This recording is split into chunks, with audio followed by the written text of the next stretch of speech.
পশ্চিমবঙ্গের বিধানসভায় আরও একটি বিল আনা হয়েছে, যেটাকে শর্টে বলা হয় গুন্ডা দমন বিল, যেখানে মেনলি ফোকাস করা হয় যে সমাজবিরোধী যে সমস্ত কার্যকলাপ তার বিরুদ্ধে এই ধরনের বিল আনা হয়েছে। কিন্তু এইটা কাজের থেকে অকাজ বেশি হবে বলে সবাই আশঙ্কা করছে, কারণ এতে যে প্রিভেন্টিভ ডিটেনশন যেটাকে ফোকাস করা হয়েছে, যে প্রিভেন্টিভ ডিটেনশনে 1 বছর পর্যন্ত তাকে আটকে রাখতে পারে।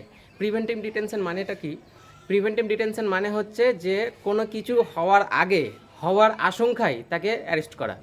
মানে সাপোজ ধরুন যে এইখানে বা কোথাও একটা বম ব্লাস্ট হবে বা বম ব্লাস্ট হওয়ার সম্ভাবনা রয়েছে, কিংবা কোথাও একটা কোনো অঘটন ঘটানোর সম্ভাবনা রয়েছে, কিংবা নাও থাকতে পারে কোনো সম্ভাবনা, কিন্তু সম্ভাবনা আছে বলে তাকে অ্যারেস্ট করা হবে।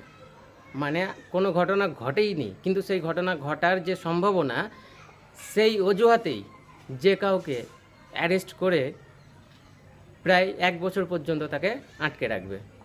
এইটা হচ্ছে গুন্ডা দমন বিল। নতুন যে বিলটা আনা হয়েছে এর হচ্ছে মেন যেটার উপর ফোকাস সেইটা প্রিভেন্টিভ ডিটেনশন।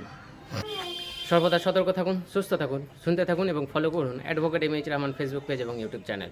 চলুন দেখা হচ্ছে অন্য কোনো ভিডিওতে, ততক্ষণ পর্যন্ত ধন্যবাদ।